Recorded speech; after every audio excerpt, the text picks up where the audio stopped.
Welcome to the Retiring Canada podcast, where our mission is to educate and empower you to make the most informed, rational, and productive financial decisions.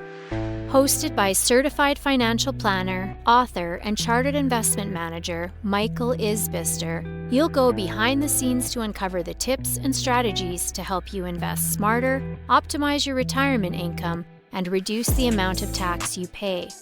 Michael is an investment advisor with Fundamental Wealth, a trade name of Harbourfront Wealth Management, an IROC dealer. And now, here's your host, Michael Isbister. Hello everyone, and welcome again to the Retiring Canada podcast. In today's episode, we're going to discuss how you can combat clawbacks on your government benefits and 10 strategies to mitigate or eliminate this 15% added tax. Specifically, we're going to discuss what is old age security and how much could you receive, what does an OAS clawback look like in practice, ways to mitigate the impact of unusually high income years, 10 tips to mitigate or eliminate an OAS clawback, and lastly, as always, a few action items for you to consider.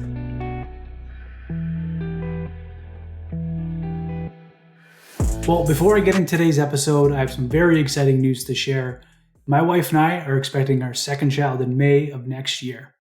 We're so very excited to welcome another little one into this world and are looking forward to many more sleepless nights ahead. So today we're going to unpack how you can maximize government benefits and avoid a clawback of your old age security pension. Specifically, I will be focusing on the old age security recovery tax, sometimes referred to as the OAS clawback. The OAS benefit is income tested, meaning that the amount of taxable income you report on your tax return will have a material impact on how much you will receive and how much you could lose. For starters, the old age security pension is a monthly benefit you can get if you are 65 years of age and older. You are not required to contribute to the OAS pension plan. However, the amount you receive is dependent on how long you've lived in Canada. If you've lived in Canada for less than 40 years after age 18, the amount you receive will be reduced proportionately.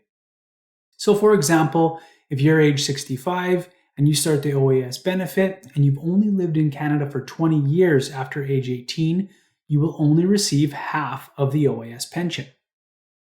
In 2023, this amount is approximately $770 a month or nearly $8,500 a year.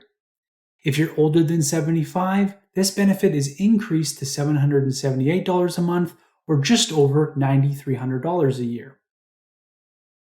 You can also choose to delay the OAS benefit past age 65 to age 70. For each month you delay OAS, the pension will increase by 0.6%. This equals out to a 7.2% annual increase and a total 36% permanent increase if you wait until age 70. Alright, so with that crash course out of the way, let's discuss how you can possibly lose some or all of this benefit and how you can fight back against the clawback. So as I mentioned before, the OAS benefit is income tested. This means that you can lose some or all of the benefit when your taxable income reaches a certain threshold. For the 2023 income year, the threshold begins at $86,912, with a full loss of the OAS benefit at $142,428 in taxable income. There is another upper limit threshold for Canadians 75 or older, which is slightly higher. Now, just a quick note, the line on the tax return that impacts these benefits is line 23400. This is known as your net income before adjustments. This is especially important for those of you who think they can offset capital gains with capital losses to mitigate OAS clawback. More on that later, but spoiler alert, it doesn't work. Okay, so what does the clawback look like?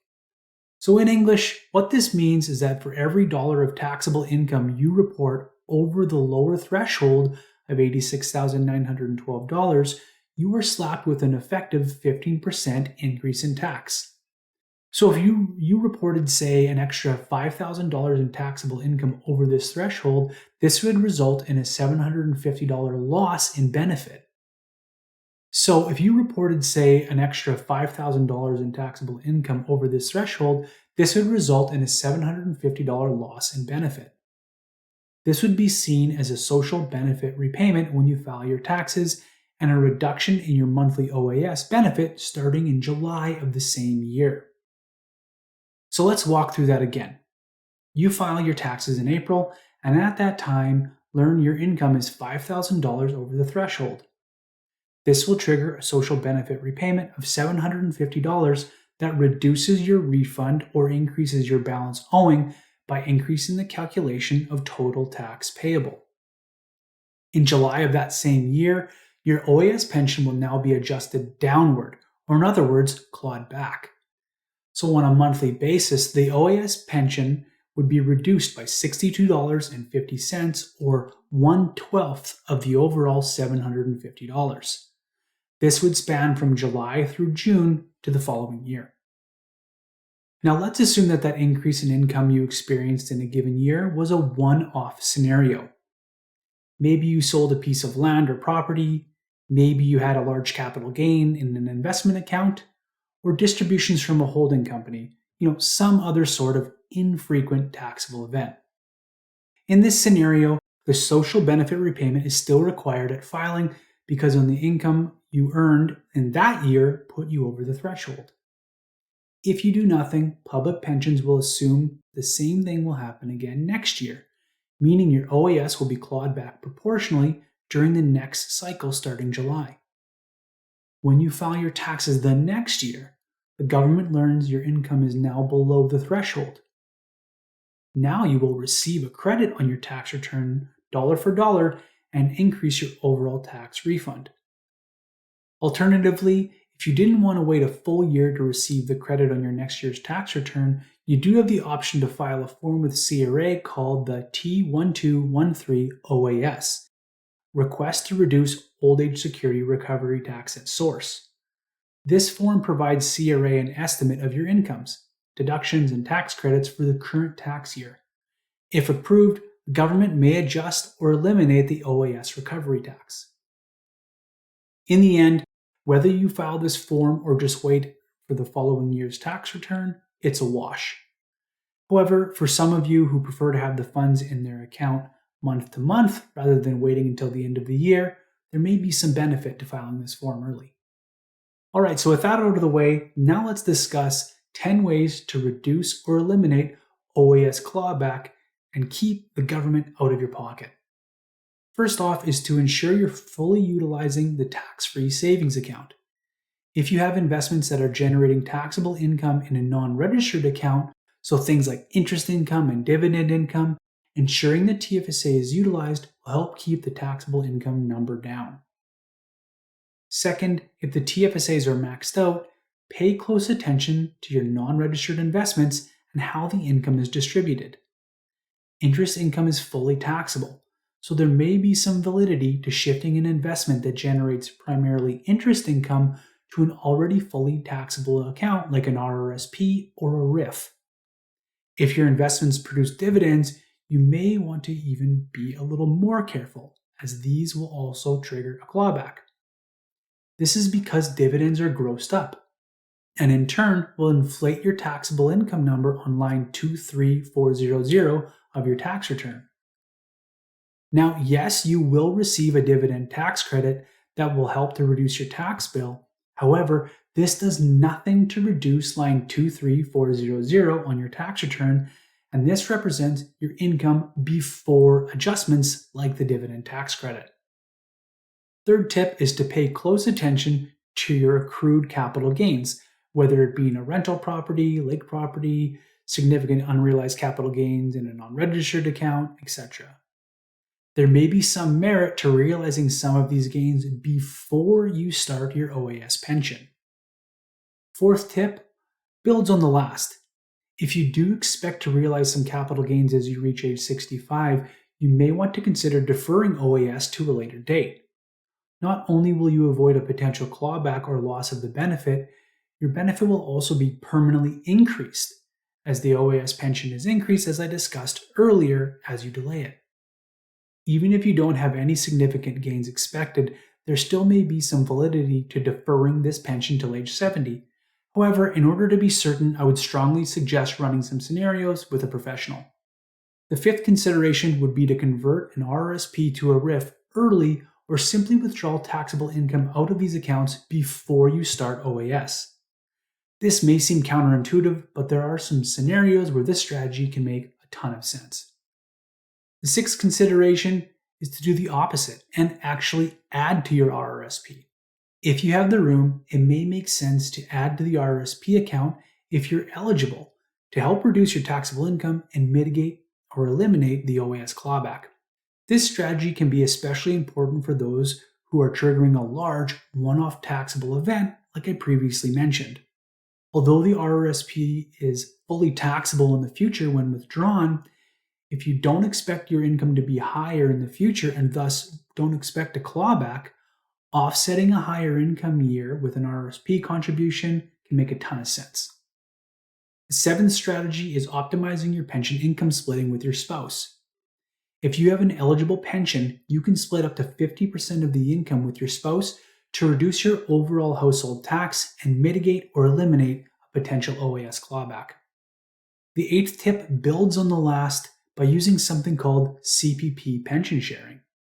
To share your CPP pension, you are required to apply with CRA, so it's a bit more involved than simply pension income splitting when filing taxes like the previous tip. There is a specific calculation on the amount you can share, and you need to be eligible. However, with a little bit of legwork here, splitting a CPP pension can go a long way, especially in circumstances where one spouse was primarily caring for the home and does not have some or any CPP pension themselves. Okay, so tip number 9 is to consider using T-series investments, also referred to as return of capital investments in your non-registered accounts. In this type of investment structure, some or all of your investment income distributions are considered return of capital. In other words, it reduces your adjusted cost base. So as an example, if you have invested $100,000 in this kind of investment and it distributed $5,000 a year in return of capital, by year 20, your cost base would be zero, meaning the full amount would be considered taxable as a capital gain. Now, assuming that distributions stay the same, Series T or return of capital investments provide a tax deferral in the early years, but higher tax reporting in later years once the adjusted cost base reaches zero. If you're considering this type of investment, I strongly suggest speaking with a professional. Which leads me to tip number 2. Speak with a professional if you're in doubt on what to do next.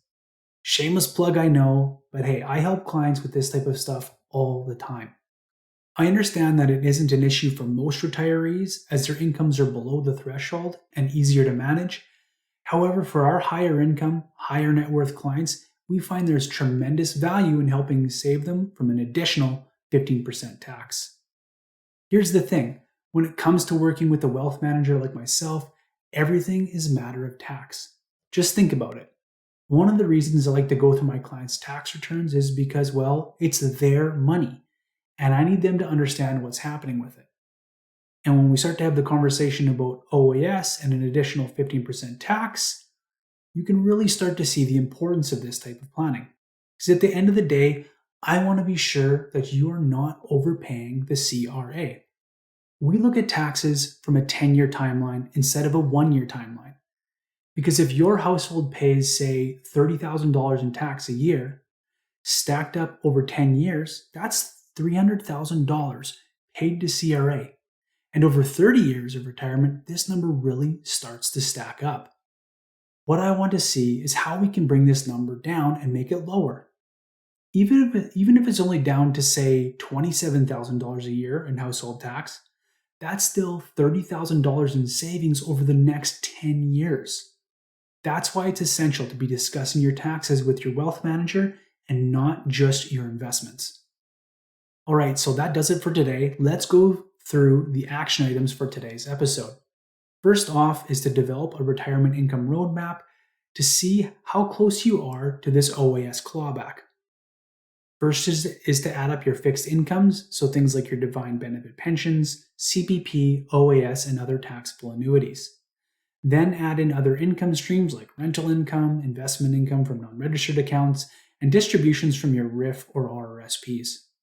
When you start to put the pieces of the puzzle together, are you starting to get close to OAS clawback territory? If so, it's time to go through these tips and see if there's ways to mitigate or eliminate the OAS clawback. Second action item is to share this podcast with a friend or family member who is nearing retirement. Just think, you could be the reason to help someone save a few hundred or even a few $1,000s in unnecessary OAS clawback. I don't know about you, but I think you may earn yourself a free coffee or a free lunch in doing so. Okay, that will do it for today's episode. For all the links and resources discussed, please check out the show notes or visit retiringcanada.ca.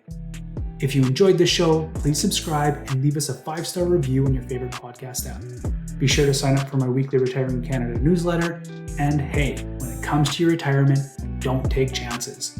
Make a plan so you can retire with confidence.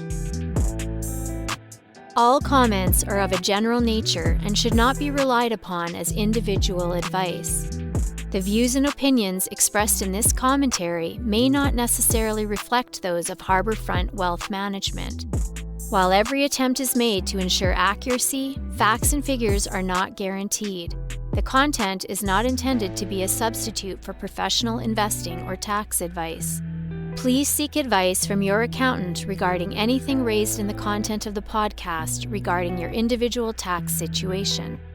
Always seek the advice of your financial advisor or other qualified financial service provider with any questions you may have regarding your investment planning.